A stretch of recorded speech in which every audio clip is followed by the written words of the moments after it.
क्या हाल है दोस्तों। आज हम बात करने वाले हैं एक ऐसे हॉरर सीक्वल की जिसने पहली कहानी की तरह ही हमें सीटों से उछाल दिया।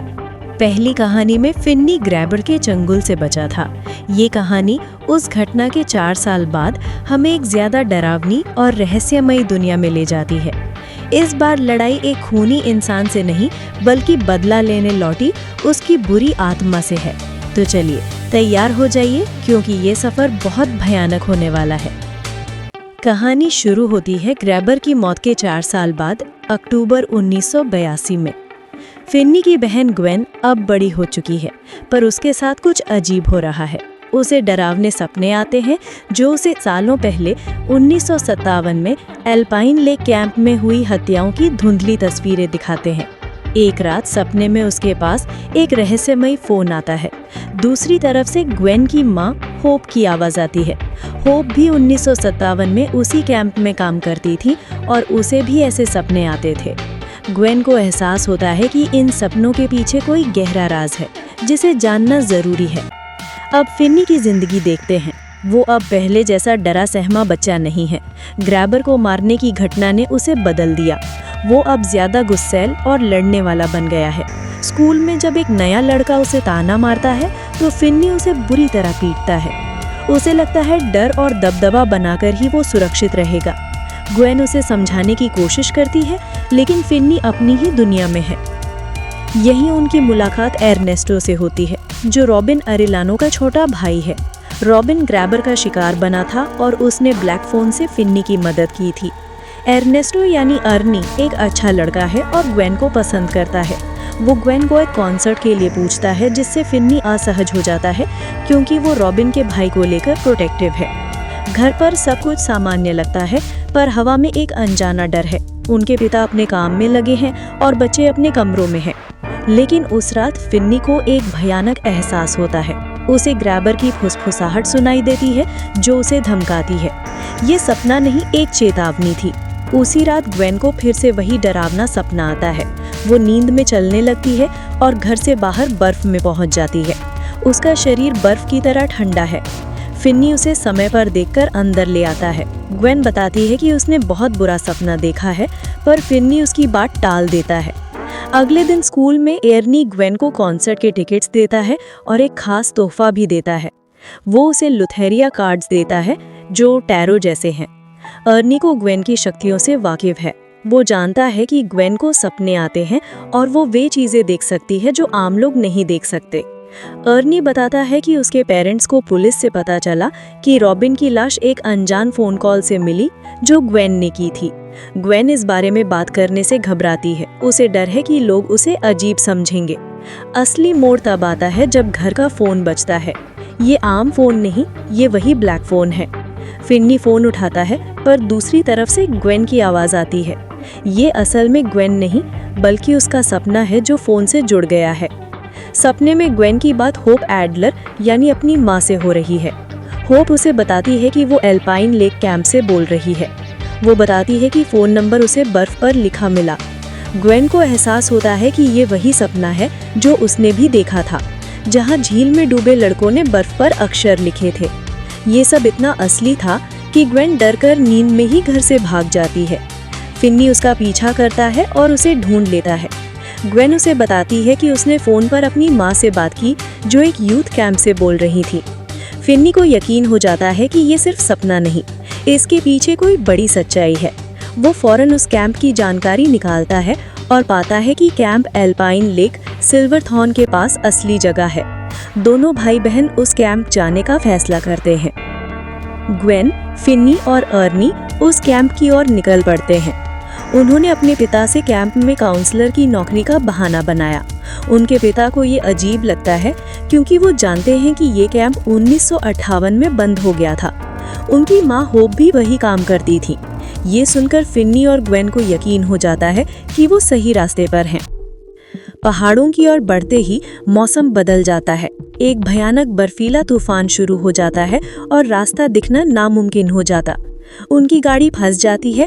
तभी उनकी मदद के लिए एक आदमी आता है, अरमांडो, जिसे मांडो कहते हैं। वो कैंप का सुपरवाइजर है।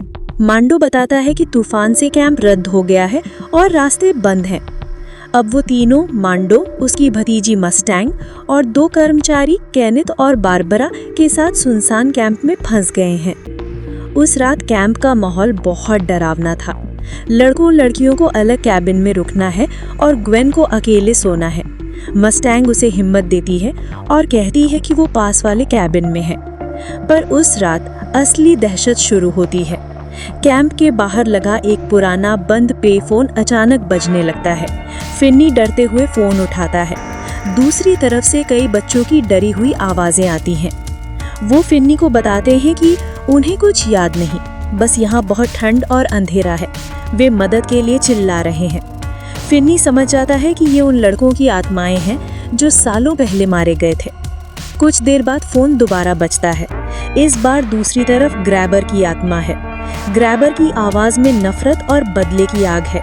वो फिन्नी पर इल्जाम लगाता है कि उसकी वजह से उसे अपने भाई को मारना पड़ा और अपनी जान गंवानी पड़ी। वो कसम खाता है कि वो फिन्नी को बर्बाद कर देगा और उसकी सबसे प्यारी चीज ग्वेन को खत्म कर अपना बदला पूरा करेगा। इसी बीच ग्वेन अपने कैबिन में एक भयानक सपने का शिकार होती है। सपने में ग्रैबर उस पर हमला करता है और सपने की चोटें असल में उसके शरीर पर दिखती हैं।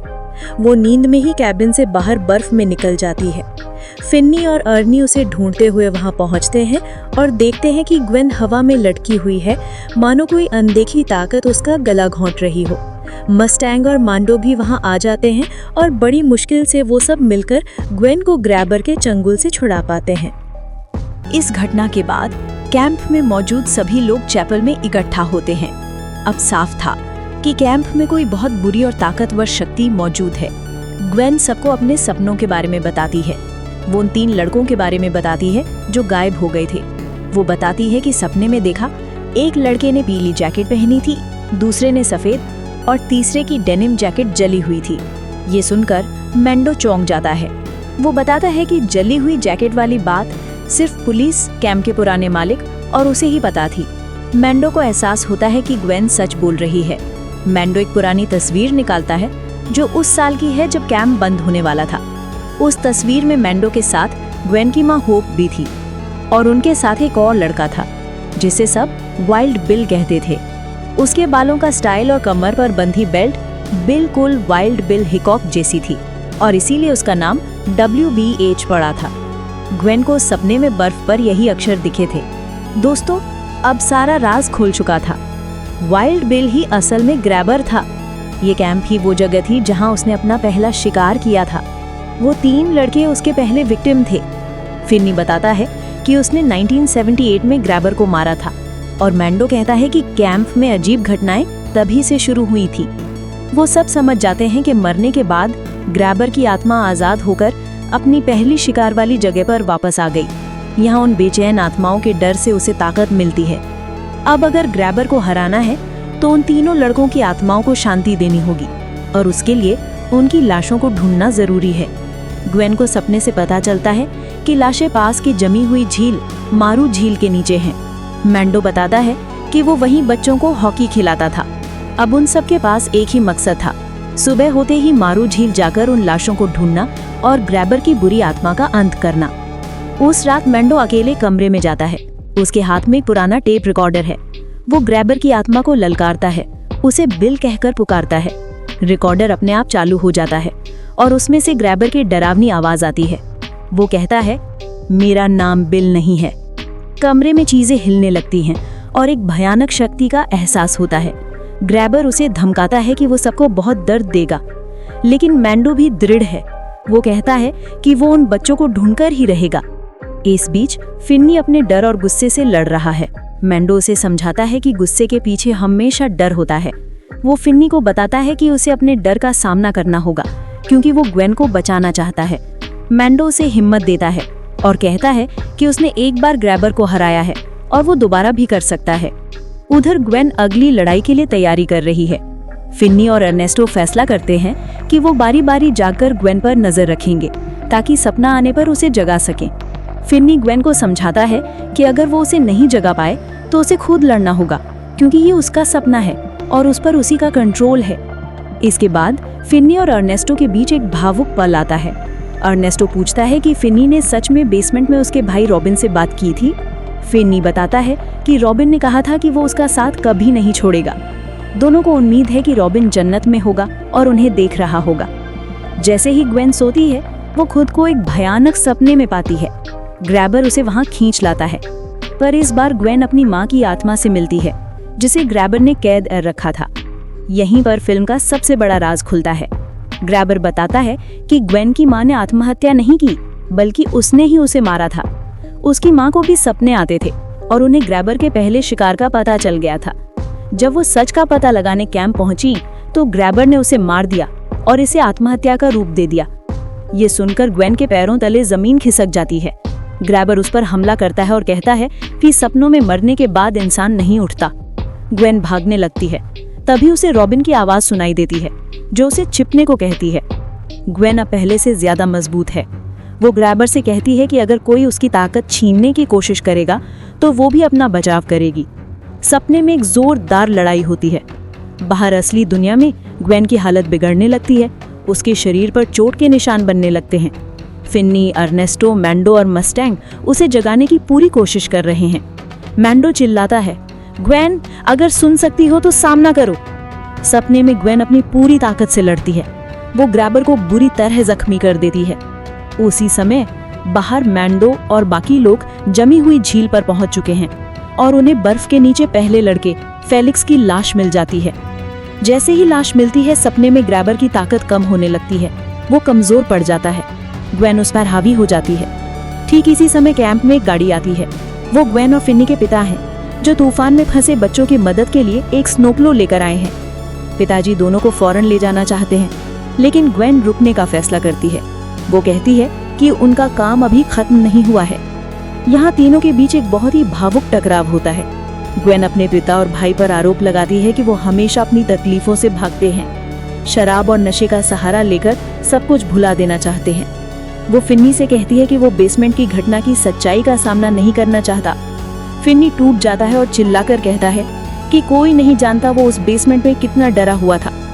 ग्वेन उसे बताती है कि उसकी माँ ने आत्महत्या नहीं की थी, उसे ग्रैबर ने मारा था, और ये बात उनके पिता को भी अंदर अंदर पता थी। उस दिन जब उन्होंने माँ को देखा, उन्होंने कहा था, ये तुमने क्या किया, और फिर खुद को कोसा था, ये मैंने क्या किया। ग्वेन उन्हें बताती है कि ये उनकी गलती नहीं थी। इस सब को सुनकर उनके पिता को अपनी गलती का एहसास होता है और वो अपने बच्चों का साथ देने के लिए रुक जाते हैं। अब सब मिलकर बाकी 2 लाशों को ढूंढने झील पर जाते हैं। जैसे ही वो खोज शुरू करते हैं, ग्वेन फिर से सो जाती है और ग्रैबर उस पर आखिरी हमला करता है। वो फिन्नी, उसके पिता और बाकी लोगों को भी मारने की कोशिश करता है, लेकिन इस बार ग्वेन पूरी तरह तैयार है। वो लड़कों के लाशों का पता लगा लेती है। जैसे ही तीनों लाशें मिलती हैं, ग्रैबर की सारी शक्ति खत्म हो जाती है। फिन्नी, ग्वेन और उन तीनों लड़कों की आत्माएं मिलकर ग्रैबर पर बेरहमी से हमला करती हैं और आखिर में वो बच्चे उसे घसीटकर जमी हुई झील के नीचे ले जाते हैं, जहां उसकी बुरी आत्मा हमेशा के लिए कैद हो जाती है। अगली सुबह जब सब कुछ शांत हो जाता है, ग्वेन, फिन्नी और अर्नेस्टो जाने की तैयारी करते हैं। तभी कैंप का वही पुराना पेफोन एक बार आखिरी बार बजता है। ग्वेन फोन उठाती है। दूसरी तरफ से उसकी माँ की आवाज आती है। वो कहती है, हाय स्वीटी। वो बताती है कि वो अब एक बहुत खूबसूरत जगह पर है और उसे ग्वेन पर बहुत गर्व है। वो कहती है कि ग्वेन ने उन बच्चों को बचाकर उन्हें आजाद कर दिया है। वो ग्वेन को ये भी बताती है कि ये जो उसे दिखता है, ये कोई श्राप नहीं है।